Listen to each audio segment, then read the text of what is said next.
summit.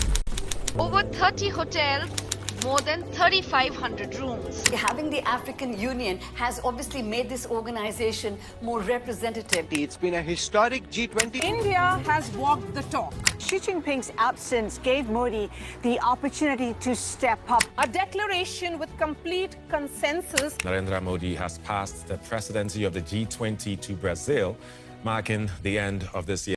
जैसा कि आप सभी को पता है, G20 की प्रेसिडेंसी इस साल भारत को दी गई थी।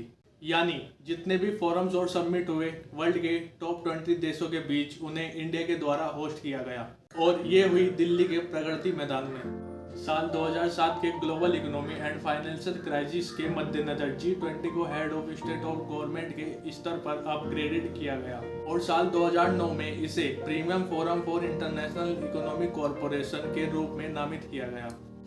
The G20 summit is held annually under a successive presidency.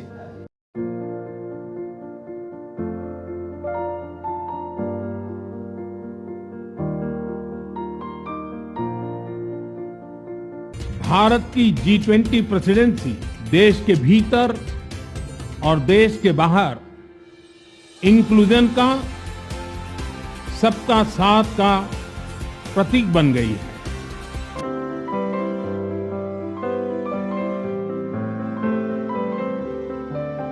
Bharat में G20 देशों की बैठक राजधानी नई दिल्ली में 8 से 10 सितंबर तक हुई।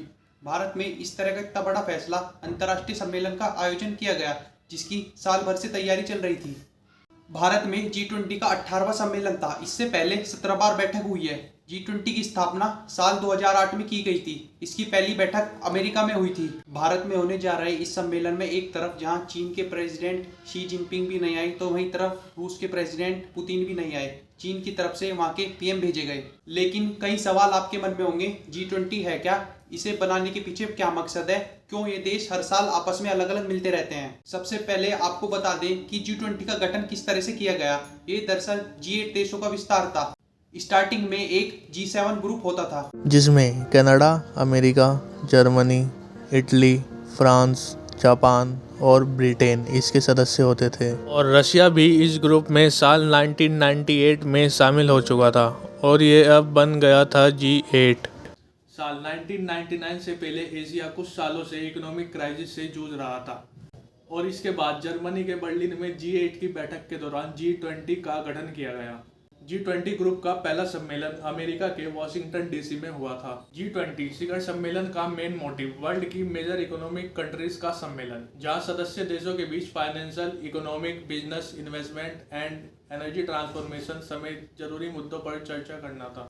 दुनिया में G20 देशों की हिस्सेदारी करीब 85% है। इसके अलावा दुनिया का 80% प्रोडक्शन और इंटरनेशनल ट्रेड ग्रुप में 75% हिस्सेदारी है।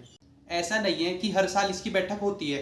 2008 में इसके गठन के बाद 24 साल में 18वां सम्मेलन नई दिल्ली में हुआ। पहला सम्मेलन 14 और 15 नवंबर को अमेरिका के वॉशिंगटन में हुआ और दूसरा 2009 में। इसके बाद तीसरा G20 सम्मेलन 24 और 25 सितंबर को 2009 में ही अमेरिका के पिट्सबर्ग में हुआ। फोर्थ सम्मेलन कनाडा के टोरंटो में 26 और 27 जून 2010 को हुआ था। फिफ्थ सम्मेलन दक्षिण कोरिया के सियोल में 2010 में 11 और 12 नवंबर को किया गया और छठा सम्मेलन साल 2011 में 3 और 4 नवंबर को फ्रांस के कांस में किया गया था। G20 का 7वां सम्मेलन साल 2012 में 18 और 19 जून को मैक्सिको में हुआ। इसके बाद 8वां सम्मेलन इसी साल रूस में हुआ। 9th सम्मेलन पिट्सबर्ग में साल 2014 में 15 और 16 नवंबर को हुआ और 10वां सम्मेलन टर्की में साल 2015 में 15 और 16 नवंबर को किया गया। 11वां सम्मेलन साल 2016 में चीन में 4 और 5 सितंबर को किया गया था। G20 का 12वां सम्मेलन जर्मनी के हैम्बर्ग में साल 2017 में 7 और 8 जुलाई को किया गया। इसका 13वां सम्मेलन 2018 में अर्जेंटीना में 1 दिसंबर 2018 को आयोजित किया गया और लास्ट में 14वां सम्मेलन ओसाका में साल 2019 में 28 और 29 जून को किया गया था। 15वां सम्मेलन 2020 सऊदी अरब में कोरोना के दौरान वीडियो कॉन्फ्रेंसिंग के जरिए 21 और 22 नवंबर को किया गया। इसके बाद 16वां सम्मेलन इटली के रोम में 30 और 31 अक्टूबर 2021 को किया गया। 17वां सम्मेलन इंडोनेशिया के 15 और 16 नवंबर को 2022 में किया गया। 18वां G20 सम्मेलन 9 और 10 सितंबर को भारत में आयोजित किया गया था और 19वां सम्मेलन ब्राजील में 2024 को हो सकता है।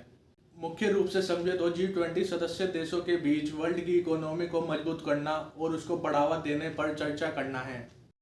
इसमें education, employment and fertilizer material की कीमतों को कंट्रोल करने जैसे इश्यूज पर फैसले लिए जाते हैं। इसका कोई हेडक्वार्टर या सेक्रेटरी नहीं है। G20 प्रेसिडेंट का फैसला ट्रोइका से तय किया जाता है और हर सम्मेलन को प्रेजेंट, पास्ट और फ्यूचर के हेड ऑफ स्टेट के समर्थन से आयोजित किया जाता है। आसान भाषा में समझे तो इस बार ट्रोइका में इंडोनेशिया, इंडिया और ब्राजील है। G20 अध्यक्षता के तहत एक वर्ष के लिए G20 एजेंडा का संचालन किया जाता है और शिखर सम्मेलन का आयोजन किया जाता है। G20 में 2 पैरेलल ट्रैक हैं, finance track, Sherpa track. Finance minister और सेंट्रल बैंक के गवर्नर फाइनेंस ट्रैक की लीडरशिप करते हैं, जबकि शेरपा ट्रैक की लीडरशिप शेरपा करता है। शोरपा पक्ष की ओर से G20 प्रक्रिया का समन्वय सदस्य देशों के शोरपाओं द्वारा किया जाता है, जो नेताओं के पर्सनल प्रतिनिधि होते हैं। फाइनेंस ट्रैक के नेतृत्व सदस्य देशों के वित्त मंत्री और सेंट्रल बैंक करते हैं। 2 ट्रैक के भीतर सब्जेक्ट वाइज रूप में उन्मुख कार्य ग्रुप हैं, जिनमें सदस्यों के संबंधित मंत्रालय के साथ साथ आमंत्रित अतिथि देशों और विभिन्न इंटरनेशनल एसोसिएशन के रूप में भाग लेते हैं। शेरपा वर्ष के दौरान हुई वार्ता का पर्यवेक्षण करते हैं, शिखर सम्मेलन के लिए एजेंडा आइटम पर चर्चा करते हैं और G20 का मूल्य कार्य का समन्वय करते हैं।